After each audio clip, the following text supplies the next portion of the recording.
¿Y qué tal si comenzamos con el denominado conflicto en la Reserva Natural de Tariquía? Este cuadro es el preludio del abordaje de esa cuestión.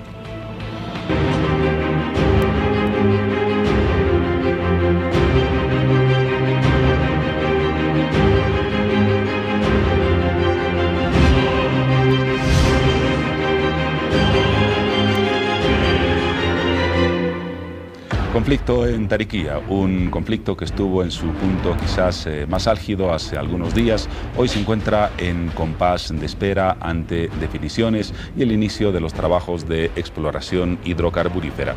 Si usted no conoce los antecedentes del tema, se los presentamos brevemente. La Reserva Natural de Tariquía está ubicada en el departamento de Tarija y allí, luego de una consulta que se realizó a los pobladores y de la obtención de la licencia ambiental, se determinó el inicio próximamente de tareas de exploración de hidrocarburos. Esta decisión motivó estas imágenes de hace varios días, la oposición de pobladores y comunarios de la zona, la presencia de la policía, que luego se retiró, y el compás de espera para que se inicien las obras, inicialmente camineras, para el acceso a la zona de exploración.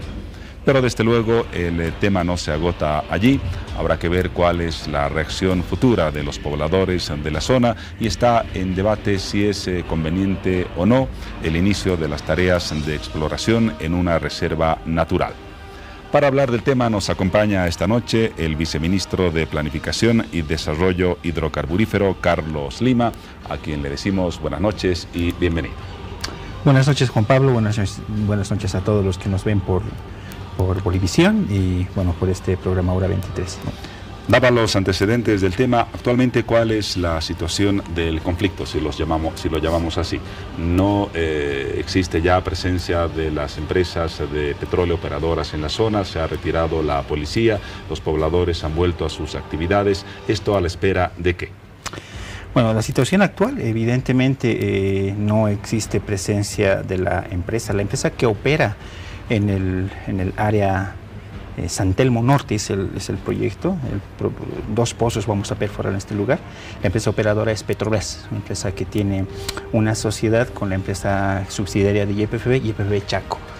Entonces, bueno, todo proyecto tiene normalmente un cronograma de ejecución y la vez en que la empresa estuvo presente, estuvo realizando trabajos de levantamiento topográfico con un equipo reducido de personas. Concluido ese trabajo, la empresa se retiró del lugar y ahora están realizando trabajos de gabinete, trabajos de oficina que no tienen que ser realizados con la presencia de la empresa, de su personal en el lugar donde el proyecto se va a sentar. Entonces, por esa situación, actualmente no hay presencia de la empresa ni del sector, ¿no? Entonces, existe una relativa calma. No obstante, hay que aclarar esto, Juan Pablo, hay algunos comunarios, y quisiera que precisemos ese término, no son los comunarios en general de Chiquiaca Norte, de Chiquiaca Centro o de la Reserva en Tariquía que están en conflicto. Son algunos que realmente han manifestado su oposición, pero la mayoría de la población de los comunarios que pertenecen a la comunidad de Chiquiaca Norte, ellos han ratificado en reiteradas oportunidades su respaldo al proyecto. Entonces, algunos que no están de acuerdo, porque efectivamente hay unas familias que no están de acuerdo, ellos han instalado un punto de bloqueo en el acceso, en el camino de acceso que permite a estas comunidades ingresar, transitar.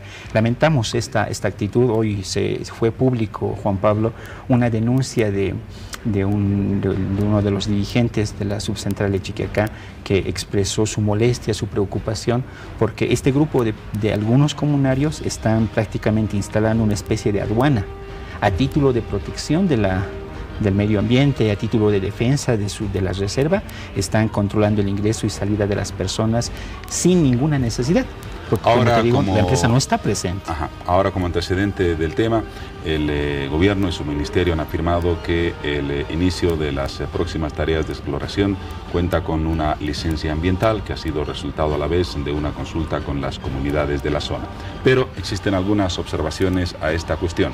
Se dice, por ejemplo, que de las 22 comunidades que existirían en la zona, solo habrán sido consultadas 2, excluyéndose a 20. ¿Qué dice de este argumento? Absolutamente falso, Juan Pablo. ¿Qué dice la normativa? Primero, que la consulta se le realiza a las comunidades indígenas, a la comunidad campesina, en cuyo territorio se va a desarrollar un proyecto. La empresa Petrobras presentó un proyecto y estableció dos puntos donde se van a asentar los pozos: el pozo Domoso X1 y el pozo Domoso X2. El pozo Domoso X1 se va a desarrollar en un predio comunal que pertenece a la comunidad de Chiquica Norte. Y de acuerdo a la normativa, Juan Pablo, para nosotros el lugar donde se hace la consulta es el lugar donde existe una sobreposición del proyecto con un predio comunal de una comunidad campesina indígena originaria. En este caso, no lo ha elegido el Ministerio ni Petrobras a quién va a consultar, sino ha establecido geográficamente cuál es el punto donde va a ubicarse el pozo, y con una certificación del Instituto Nacional de Reforma Agraria se ha establecido que en ese punto la comunidad que tiene un predio comunal es Chiquica Norte, una sola. Entonces, de acuerdo a la normativa, Juan Pablo, no hay necesidad de consultar a las 22 comunidades que conforman toda la reserva. Ahora, no sería necesario, evidentemente es cierto el argumento de que hay una comunidad la más próxima al área identificada como punto central del proyecto, pero este proyecto involucra caminos de acceso, modificaciones en el entorno natural, cambios al sistema ecológico.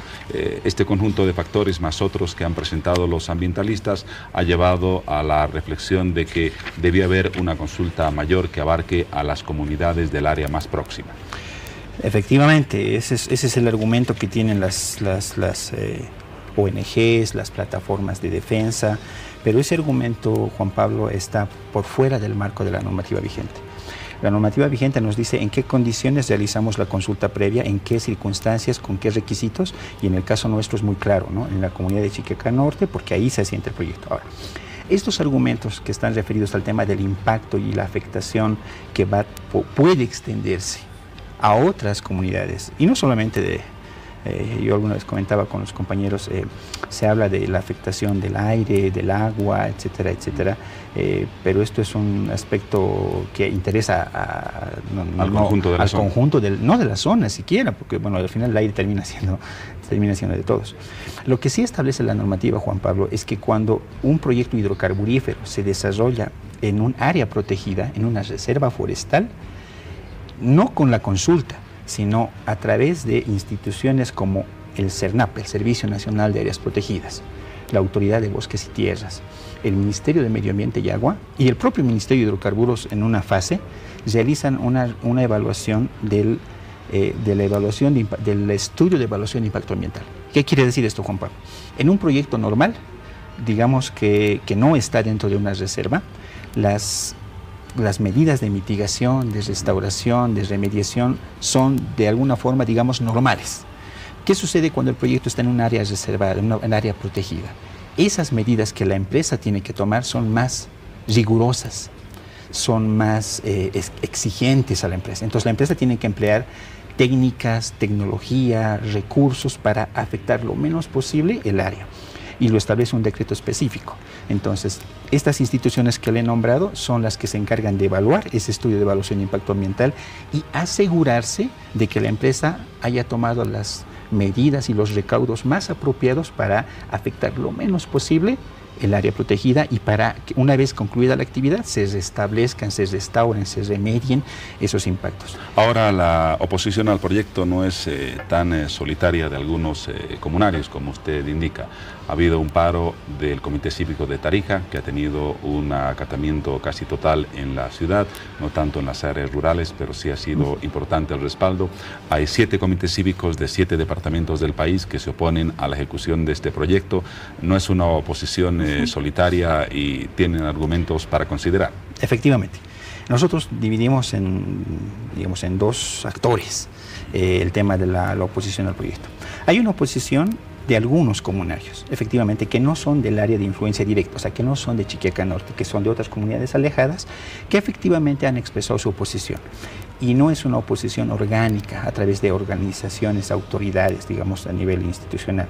Pero bueno, es oposición al fin y tenemos nosotros la apertura para poder informar, socializar, vamos a hacer eso. lo que no implica una consulta, una nueva consulta, porque esa consulta ya se la hizo y es válida. Ahora, no se revisa lo decidido. La consulta ya está hecha, y está hecha con toda la legalidad. Entonces, volver a hacer una consulta implicaría desconocer la anterior y desconocer el derecho de una comunidad campesina que ha sido legalmente consultada. Aunque, perdón, antes que continúe con la idea a propósito de esa consulta, otra de las objeciones afirmaba que las firmas que respaldaban esa consulta no eran legibles, no habían nombres que acompañen las firmas, tampoco eran visibles los números de carnet de identidad. Esos son argumentos que se han mencionado para cuestionar la legitimidad de esa consulta. Efectivamente, Juan Pablo, es un medio de prensa de Tarija, efectivamente, que con titulares absolutamente malintencionados han tratado y no, lo han dicho, ¿no? Es una consulta trucha en esos términos. Y han afirmado inclusive que nosotros habríamos adicionado hojas en blanco que se le había hecho firmar a las comunidades y todo, y es absolutamente falso. Yo tengo acá el documento de la consulta donde se hizo, y aquí puedes verificar que está numerado cada una de las páginas y tienen el logo y el membrete del Ministerio de Hidrocarburos. Este es el documento, el contenido, y en la última parte, Juan Pablo, está la conformidad, están los sellos de las autoridades, en el reverso están las firmas, efectivamente hay huellas digitales y están acá las rúbricas de las personas. Aunque no hay carnet. Insisto, efectivamente. ¿Por qué es esto así, Juan Pablo? Bueno, nosotros tenemos en nuestra práctica urbana, citadina, la costumbre de que la documentación que firmamos, tenemos la previsión de colocar la aclaración de firma, tenemos la previsión de colocar el carnet de identidad, porque eso hacen, digamos, a nuestra práctica, a nuestra costumbre. ¿Por qué? Porque uno tiene que asegurarse de que el documento realmente sea lo que uno firmó. En la práctica de las comunidades indígenas no necesariamente es así, Juan Pablo. Nosotros venimos realizando esta actividad desde el año 2007, la actividad de consulta y participación con estas comunidades. Y uno de los principios más importantes que rigen esta actividad, Juan Pablo, es el respeto a los usos y costumbres que tienen estas comunidades. Entonces nosotros nos sujetamos a sus usos y costumbres en la definición, por ejemplo, de los lugares, de los tiempos, de la convocatoria que realizan, quienes participan. Y en el caso particular de las firmas, este documento no es el único que las personas de la comunidad firman de esta forma. Yo tengo acá, por ejemplo, una serie de documentos que me tomó la molestia de revisar, donde sus actas, las actas que ellos tienen, mira las firmas que tienen, son firmas igual, son rúbricas. Ajá. Y no ponen carnet de identidad, no ponen aclaración de firma, y son varias de las actas que las personas firman en ocasiones. Inclusive las propias actas de las personas que se oponen, de la misma forma. Tienen aquí podemos ver, por ejemplo, uno de los votos resolutivos de rechazo, o sea, de las comunidades de algunas comunidades que se oponen, de la misma forma. Está claro el argumento al respecto. Para ya cerca al final, viceministro, como parte de las opiniones contrarias a este proyecto que por lo menos la cuestionan, el 7 de marzo, Página 7 publicó un editorial que decía en un fragmento lo siguiente: es triste y cuestionable que después de 13 años de extractivismo boyante, el país no consiga diversificar su matriz productiva y persista en la idea de atentar contra el más valioso patrimonio que tiene, las reservas naturales. ¿Qué nos comenta? Bueno, es contradictorio, Juan Pablo. Uno puede escuchar a los departamentos productores la preocupación que expresan por la bajada de los ingresos por renta petrolera. Ese es un hecho que lo dicen siempre, ¿no? Se están hablando de que, por ejemplo, la producción baja, etcétera, etcétera. Cuando el Estado hace el esfuerzo de ser más agresivo en la actividad exploratoria, porque no vamos a conseguir producción si no hacemos exploración. Nosotros tenemos planificado para este año aproximadamente 26 pozos realizar actividad de perforación. Y eso es porque estamos en una etapa de exploración realmente agresiva, ¿no? Entonces, no podemos entender que la gente de Tarija, el gobernador Oliva, diga que no está de acuerdo con esta actividad, por una parte, y se dé la vuelta y le demande al Estado incremento de sus recursos, de los ingresos por renta petrolera. La renta petrolera va a surgir en función a que nosotros tengamos mayor producción, incrementemos nuestras reservas y eso se va a dar a través de actividad exploratoria. El proyecto marcha entonces, ya lo estaremos convocando para conocer las siguientes etapas del mismo. Muchas gracias, Carlos Lima, viceministro de Planificación, Quispe Lima, sí, para ser precisos. viceministro de Planificación y Desarrollo Hidrocarburífero. Tendremos seguramente pronto novedades al respecto. Hasta una próxima oportunidad. Gracias, Juan Pablo, y un saludo a toda la población y contentos para aclarar a la población este tipo de desinformación que se realiza.